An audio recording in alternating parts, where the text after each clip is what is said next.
दोस्तों, आज की कहानी है मजबूरी, जो कि सविता गोयल जी द्वारा लिखी गई है।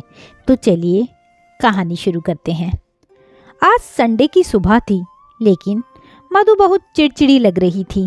मधु ने खिचड़ी बनाकर अपने सास ससुर को दी और कपड़े सुखाने के लिए छत पर जा ही रही थी कि आशीष से सामना हो गया। आशीष, मैं तंग आ चुकी हूँ। नहीं होती अब मुझसे तुम्हारे माता पिता की सेवा। आखिर मेरी भी कोई लाइफ है। ना कहीं आ सकती हूँ, ना कहीं जा सकती हूँ, ना अपने लिए थोड़ा समय निकाल पाती हूँ। सारा दिन काम काम। मधु अपने पति आशीष से आज झगड़ने के मूड में थी। मधु यार, मम्मी भी कहाँ तुमसे अपनी सेवा करवा के खुश है। वो तो उनकी मजबूरी है। जब मम्मी ठीक थी तब सारा काम खुद ही करती थी, कभी शिकायत नहीं करती थी।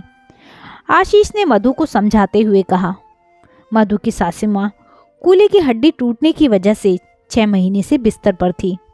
ससुर जी भी चिंता के कारण शारीरिक रूप से कमज़ोर हो गए थे। उनका सारा काम मधु को ही करना पड़ता था। हाँ, तुम्हें कुछ करना नहीं पड़ता ना, इसलिए तुम ऐसा कहते हो। मेरी जगह अगर तुम होते ना, तब तुम्हें पता चलता। कहते हुए वो छत पर जाने लगी। ऐसा नहीं था कि मधु दिल की बुरी थी, लेकिन जब सारे घर की जिम्मेदारी एक कंधे पर पड़ती है तो घुटन महसूस होना स्वाभाविक है। मधु ने छत पर जाने वाली सबसे ऊपर वाली सीढ़ी पर पैर रखा ही था कि उसका पैर फिसल गया। 1 मिनट को जैसे उसकी धड़कनें ही रुक गई। किस्मत से सीढ़ियों पर लगी रेलिंग उसके हाथ में आ गई और वो संभल गई। उसके मन में बस एक ही विचार कौंधा, हे भगवान, अगर आज मैं गिर जाती तो जहाँ सासू माँ है वहीं मैं होती। फिर हर चीज़ के लिए मुझे भी दूसरों पर आश्रित होना पड़ता। नहीं, भला वो कैसे एक जगह पड़ी रह सकती है। संभावित भविष्य की कल्पना मात्र से मधु का रोम रोम कांप उठा। भगवान का धन्यवाद करती हुई वो नीचे आई। कमरे में से ससुर जी के बोलने की आवाज़ आ रही थी। आशु की माँ, रोज़ रोज़ ये खिचड़ी मुझसे नहीं खाई जाती। आज खा लीजिए जी।